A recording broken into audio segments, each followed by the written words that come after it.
स्वागत है आपका इस नए वीडियो में। इस वीडियो में अपन ऑस्मोसिस एंड प्लाज्मोलाइसिस के बारे में पढ़ने जा रहे हैं, जहाँ पे ऑस्मोसिस और प्लाज्मोलाइसिस के बारे में तो आप जानते ही होंगे, लेकिन इस वीडियो में अपन कुछ ऐसे पॉइंट्स को मेंशन करेंगे जो एग्ज़ाम्स में आपके बहुत ज़्यादा हेल्पफुल होंगे। जैसे कि अपन कह सकते हैं वाटर पोटेंशियल से रिलेटेड, कि उस पे कैसे क्वेश्चंस को अपन अटैम्प्ट करते हैं, और ऑस्मोसिस और प्लाज्मोलाइसिस में जो टर्म्स दिए गए हैं कंसंट्रेशन के, उन सभी को अपन डिस्कस करेंगे। तो वीडियो को पूरा देखना ज़रूरी है अगर आपको ये सब जानना है। तो चलिए अब अपन पहले ऑस्मोसिस की बात कर लेते हैं। तो ऑस्मोसिस का मतलब होता है diffusion of water. Diffusion of water को ही अपन ऑस्मोसिस बोलते हैं। फिर उसके बाद बात आती है कि वाटर का मूवमेंट किस डायरेक्शन में होता है। तो वाटर का मूवमेंट दो चीज़ों पे डिपेंड करता है, प्रेशर ग्रेडियंट पे और कंसंट्रेशन ग्रेडियंट पे। इन दो चीज़ों के ऊपर ही वाटर का मूवमेंट डिपेंड करता है ऑस्मोसिस में, जो अपन वीडियो में आगे जान लेंगे कि कैसे मूवमेंट होता है। फिर अपन यहाँ पे एक डायग्राम बना रहे हैं। ये डायग्राम एनसीईआरटी में दिया गया है, जहाँ पे ये डायग्राम में आप देख सकते हैं ये एक कंटेनर है जो मेम्ब्रेन से सेपरेटेड है। इसके दो पार्ट सेपरेट हो रखे हैं, जहाँ पे जो लेफ़्ट साइड है वहाँ पे सॉल्यूट का अमाउंट कम है और राइट साइड में सॉल्यूट का अमाउंट ज़्यादा है, और इनको अपन ए एंड बी नाम दे देते हैं। अब एनसीईआरटी में जो क्वेश्चंस दिए गए हैं इसी डायग्राम के ऊपर, उन क्वेश्चंस को अपन सॉल्व करेंगे, क्योंकि वो क्वेश्चन सॉल्व अगर आप कर लेंगे और अगर आपको ये क्वेश्चन समझ में आ जाएंगे, तो आपके जितने भी जो डाउट है जो रिलेटेड है वाटर पोटेंशियल से, कंसंट्रेशन ग्रेडियंट से, सारे आपके क्लियर हो जाएंगे। तो चलिए सबसे पहला अपन क्वेश्चन देख लेते हैं। तो सबसे पहले जो क्वेश्चन आता है वो पूछा जाता है कि कौन सा कंटेनर में जो वाटर पोटेंशियल है वो कम है। तो वाटर पोटेंशियल को अपन रिलेट करते हैं वाटर की कंसंट्रेशन से। तो यहाँ पे अपन देख सकते हैं जहाँ पे सॉल्यूट कम है वहीं पे वाटर पोटेंशियल ज़्यादा होगा, और जहाँ पे सॉल्यूट ज़्यादा है वहीं पे वाटर पोटेंशियल कम होगा। तो जैसे कि अपन देख सकते हैं यहाँ पे पूछा गया है कि जो वाटर पोटेंशियल कहाँ पे कम है, तो जहाँ पे सॉल्यूट का अमाउंट ज़्यादा है वहीं पे वाटर पोटेंशियल लो होगा, क्योंकि सॉल्यूट पोटेंशियल नेगेटिव होता है और फॉर्मूले के अकॉर्डिंग तो यहाँ पे वाटर पोटेंशियल लो होगा। ठीक है। फिर सेकंड क्वेश्चन आता है कि in which container the solute potential is low. ठीक है। तो कौन से कंटेनर में सॉल्यूट पोटेंशियल लो है। तो यहाँ पे लोअर्स का मीन्स दो है, डेट मीन्स कौन सी वैल्यू कम है। इसका मतलब ये है कि जो अपन ने जाना था कि जो सॉल्यूट पोटेंशियल होता है वो हमेशा नेगेटिव होता है। अब नेगेटिव से मतलब क्या है, जहाँ पे सॉल्यूट ज़्यादा है जैसे कि बी में, तो सॉल्यूट ज़्यादा है तो इसकी नेगेटिव वैल्यू भी ज़्यादा होगी। अगर इसकी नेगेटिव वैल्यू ज़्यादा है तो इसका जो सॉल्यूट पोटेंशियल है वो लो होगा। तो इसका जो सिंपल सा आंसर आ जाता है कि वो जो सेकंड कंटेनर है, डेट मीन्स बी जो कंटेनर है उसमें सॉल्यूट पोटेंशियल लो है। फिर थर्ड क्वेश्चन आता है कि जो डायरेक्शन क्या होगी, जो वाटर मूवमेंट होगा इसमें उसकी डायरेक्शन क्या होगी। तो अपन जानते हैं water potential high to low water move करता है। तो यहाँ पे अपन ने जाना कि जो बी कंटेनर है उसका वाटर मूव पोटेंशियल कम है और ए का वाटर पोटेंशियल ज़्यादा है। तो जो वाटर मूव होगा वो ए टू बी मूव होगा। तो ये तीनों क्वेश्चन अपन अटैम्प्ट कर लिए हैं। अब क्वेश्चन आता है कि जो सॉल्यूट पोटेंशियल है वो कौन से कंटेनर में ज़्यादा है। सॉल्यूट पोटेंशियल का मतलब ये है कि जो सॉल्यूट पोटेंशियल की वैल्यू है वो किस में ज़्यादा है। तो सब जितना ज़्यादा सॉल्यूट उतनी ही नेगेटिव वैल्यू, और जितना कम सॉल्यूट उतनी ही कम नेगेटिव वैल्यू। तो जितनी कम नेगेटिव वैल्यू उसका सॉल्यूट पोटेंशियल ज़्यादा होगा। डैट मीन्स ए कंटेनर का सॉल्यूट पोटेंशियल ज़्यादा है।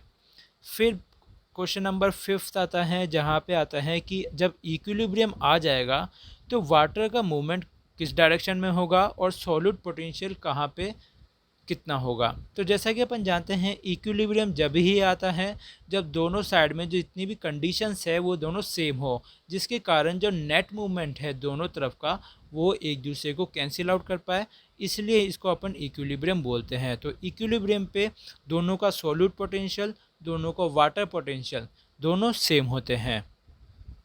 फिर लास्ट क्वेश्चन आता है कि जो मूवमेंट है वाटर का वो किस डायरेक्शन में होगा। मूवमेंट किस चीज़ पे बेस्ड बताया गया है कि वैल्यूज़ दी गई है। एक कंटेनर की वैल्यू है -2000 कप्पा एंड दूसरे की वैल्यू है -1000 कप्पा। तो ये वाटर पोटेंशियल दिया गया है। अब कप्पा का मीन्स क्या है, डेट मीन्स किलो पास्कल, और दोनों में किलो पास्कल है, इसका मीनिंग डेट मीन्स ये प्रेशर की वैल्यू दी गई है।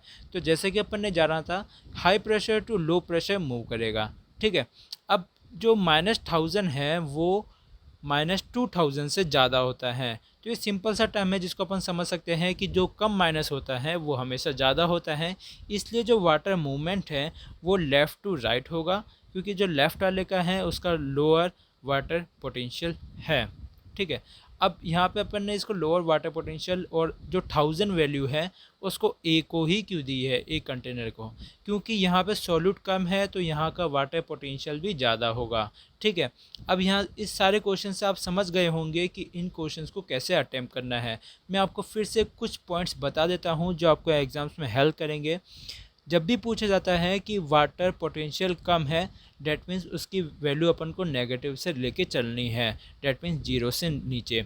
और जब भी सोल्यूट पोटेंशियल की बात की जाती है तो जितना ज़्यादा सोल्यूट पोटेंशियल उतना ही कम नेगेटिव सोल्यूट पोटेंशियल, और जितना कम सोल्यूट पोटेंशियल उतना ही ज़्यादा नेगेटिव पोटेंशियल, ठीक है। तो ऐसे ये पॉइंट यहाँ पे आते हैं जो एग्ज़ाम्स में पूछे जा सकते हैं, तो ये आपको याद करने ज़रूरी है। फिर अपन बात करते हैं प्लाज्मोलाइसिस की। तो अब अपन प्लाज्मोलाइसिस की बात कर रहे हैं। तो प्लाज्मोलाइसिस वैसे तो एक छोटा सा ही टर्म है। प्लाज्मोलाइसिस का मतलब होता है कि जो सेल है उसमें से जितना भी वाटर है वो आउटसाइड आ जाना, जिसके कारण जो सेल होती है वो श्रिंक हो जाती है। उसी चीज़ को अपन प्लाज्मोलाइसिस बोलते हैं। प्लाज्मोलाइसिस का सिंपल टर्म है प्लाज्मो, डेट मीन्स साइटोप्लाज्म, और लाइसिस मीन्स डेट मीन्स टूटना। तो प्लाज्मोलाइसिस को अपन ये बोलते हैं कि जो सेल होती है वो श्रिंक हो जाती है। तो यहाँ पे जो कंसंट्रेशन के टर्म दिए गए हैं अपन को एनसीईआरटी में, वो अपन समझ लेते हैं, ठीक है। तो सबसे पहले होता है हाइपोटोनिक, फिर आता है आइसोटोनिक, फिर आता है हाइपरटोनिक। तो इनको समझने के लिए अपन एक डायग्राम बना लेते हैं। तो डायग्राम में आप देख सकते हैं कि तीनों जो अपन ने डायग्राम बना लिए हैं, जहाँ पे इनके इनसाइड में एक सेल प्रेजेंट है, ठीक है, और जो आउटसाइड है एक मीडियम प्रेजेंट है। अब अपन हाइपरटोनिक की बात करते हैं। तो हाइपरटोनिक सॉल्यूशन में जो आउटसाइड का मीडियम होता है वो डाइल्यूट होता है। डाइल्यूट होने के कारण क्या होता है, जो वाटर होता है वो आउटसाइड मीडियम से सेल के इनसाइड मूव करता है, क्योंकि जो सेल के इनसाइड का जो कंडीशन है वो कंसनट्रेटेड है और आउटसाइड डाइल्यूट है। तो जैसे कि अपन जानते हैं water low concentration to high concentration पे मूव करेगा। फिर आता है आइसोटोनिक। आइसोटोनिक का मतलब क्या है? आइसोटोनिक में क्या होता है, जो आउटसाइड का मीडियम और सेल का मीडियम जो होता है वो सेम कंसनट्रेशन पे होता है। और हाइपरटोनिक में जो कंसनट्रेटेड होता है आउटसाइड का मीडियम, और जो सेल का मीडियम होता है वो डाइल्यूट होता है, इसलिए जो वाटर होता है वो सेल के आउटसाइड मूव कर जाता है। तो यहाँ पे अपन देख सकते हैं इस डायग्राम में कि जो सेल है वो सेल वॉल से अलग हो चुकी है और वो थोड़ी श्रिंक हो चुकी है। तो यहाँ पे जो हाइपरटोनिक सॉल्यूशन होता है वहाँ पर तो सेल टर्जिट हो जाती है, और जहाँ पे हाइपरटोनिक मीडियम होता है वहाँ पर सेल प्लाज्मोलाइज्ड हो जाती है। तो ये सिंपल सा टर्म है जो एनसीईआरटी में दिया गया है प्लाज्मोलाइसिस को समझने के लिए। इन तीनों डायग्राम की मदद से आपने सारे पॉइंट को क्लियर कर लिया है प्लाज्मोलाइसिस के, अगर आपको ये समझ में आया है। और अगर आपने वीडियो को अभी तक यहाँ तक देखा है तो प्लीज़ चैनल को सब्सक्राइब कर लीजिए और इस वीडियो को लाइक और शेयर कीजिए। Thanks for watching, see you in the next video.